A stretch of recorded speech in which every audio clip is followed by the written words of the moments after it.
There are some perpetrators who were once molested and didn't deal with it. And in order to take control, they became perpetrators. Hi, I'm Irene, and welcome to Coffee with a Therapist, where each week in my therapy room, we discuss issues, pains, concerns that affect each one of us mentally, emotionally, and physically, so that our well-being can be well catered for. This week, I'm joined by Juma. Let's hear what Juma has to say. Greetings. My name is Juma. I'm 36 years old. My profession is that I do law. I am writing to you today with a heavy heart, and it has taken me immense courage as I have something deeply personal and difficult to share. It is with great difficulty that I confide in you about my experience from my childhood. Our childhood experiences affect us if we are 15, 50, 80. 90% of what happens to us in our childhood follows us all the way to our adulthood. So unpacking issues in childhood is very crucial and important. He goes on to say, from my childhood that has haunted me for far too long. I was sexually assaulted as a 7-year-old boy.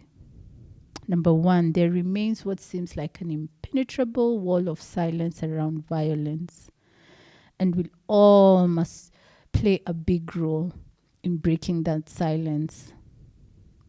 7 years. Juma is 36 and has kept that secret from 7 years old. How many of us carry secrets, deep secrets, that go on and marinate for year on year end? And they dictate how we relate to others, the outcomes of our lives, and we have no clue. 7 years, Juma. Where were the people to protect you? How is it that when it happened, you couldn't share with anybody? And I know perpetrators cause you to fear so that you don't share. And if you're brave enough to share, they discredit you. They make you unbelievable. Why are we talking about they do that? Because they end up being friends, family, and close people around you. 1 in every 9 girls and 1 in 20 boys under the age of 18 experience sexual abuse. That tells us the numbers of children who are victims is very high. Parents, it is your number one job to protect your children. You can say you love your child, but if you fail to protect them. I've seen small girls dress provocatively, and it's so cute. But unfortunately, Mom, Dad, there are people who see that small child and they are sick and they see her as a sexual object. Stop dressing young children provocatively. It's not innocent. You're not protecting them. There are numerous number of boys who will say their first sexual experience was sleeping with a nanny who took care of them. Parents, stop. If we can't afford to have these boys, our young children, kept safe as they sleep, we can have CCTV cameras, we can think outside the box, but the solution is never to have them sleep in the same bed with a nanny. What do we expect? I've encountered young children who are molested in sports clubs, renowned clubs, where a 5-year-old goes in to shower with big men and they are molested. It's never that serious. This child can go and just shower at home. And many times you've seen in this swimming places where parents just dress their children and they go shower elsewhere. You don't send your child into the men's washroom alone if you're a mommy, if dad is not there. We have to protect our children. We have to have this conversation, teach them about boundaries, and develop trust where they can tell you everything and anything. And mom, dad, if your child has already encountered that, you need to take them continually for therapy. You can't say they're okay now, it's gone case. No, it goes on with them year in, year out, year in, year out. Protect your children from predators, please. And for Junma, I'm sorry that this happened to you. It's not your fault. I know you feel shameful and many times helpless, and it's disgusting for you, I'm sure. I once had a client who would shower up to 3-4 hours, 3-4 times a day, just to remove the feeling of defilement she felt. Unfortunately, you need to realize you're not longer a victim, you're a survivor. Let me ask you a few of these things you might be experiencing. That's for you to write a letter. We're going to go through a few things in your life, Juma, you might be experienced and have experienced over a long period of time. Let's talk about PSTD. Flashbacks. You have the feelings of trauma because trauma happened to you. Sometimes you just disassociate, you detach. That happens so that we don't feel the feeling, we don't feel the pain, the fear, the trauma. We disassociate to protect our mental being in regards to what happened.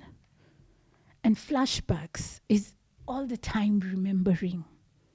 Remembering how many years between 36 and 7 you keep on remembering what happened. Forgetting is difficult and has been difficult, but remembering is worse. And every time you replay it, you take yourself back to the incident. Maybe you've had prolonged sadness and depression. You're just sad and unhappy because of a helplessness. Maybe loss of energy and interest. Let's talk about your sexual life. Have you had multiple partners? Have you had a wife, a girlfriend? How is intimacy to you? How do you look at intimacy even after that? Let's talk about suicidal thoughts. Suicidal thoughts are out of depression, out of feeling helpless and violated. Let me talk about the very fact that many feel guilty. There are some perpetrators who were once molested and didn't deal with it. And in order to take control, they became perpetrators. It happened.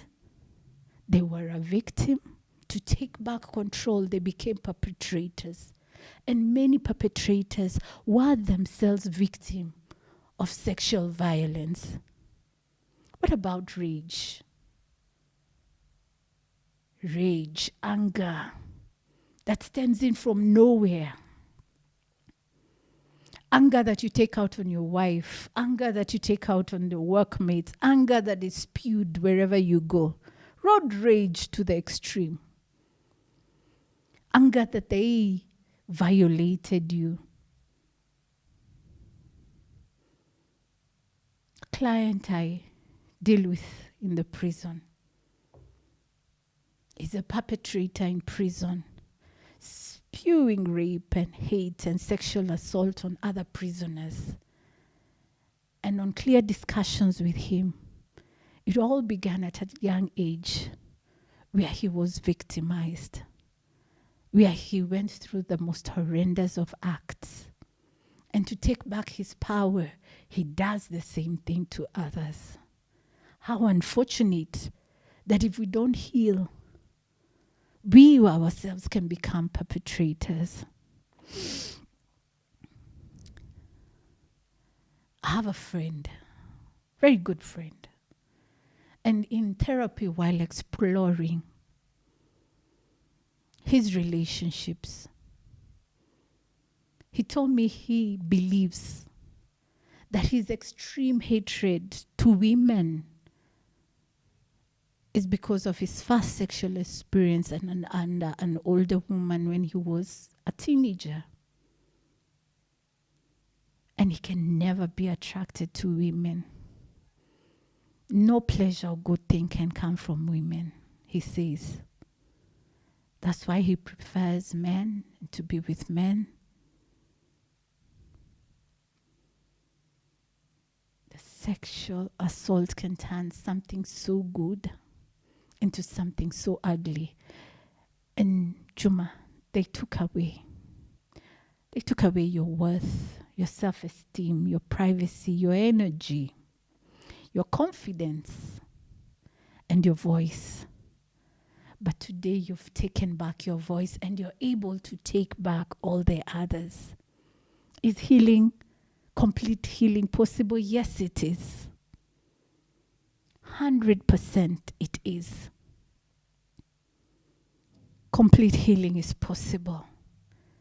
But also complete, total breakdown can be inevitable. We need to get help. Either your parents and your children have encountered that, or you yourself have been a victim. And if you have been a perpetrator and you trace back your history to what was done to you, you all need to get help. We all need to get help of some form. We can't do it alone. But to be healed, to be whole, and to be safe, we have to tell the truth. We have to tell the truth. Let's find our voice and live this life. We only have one life.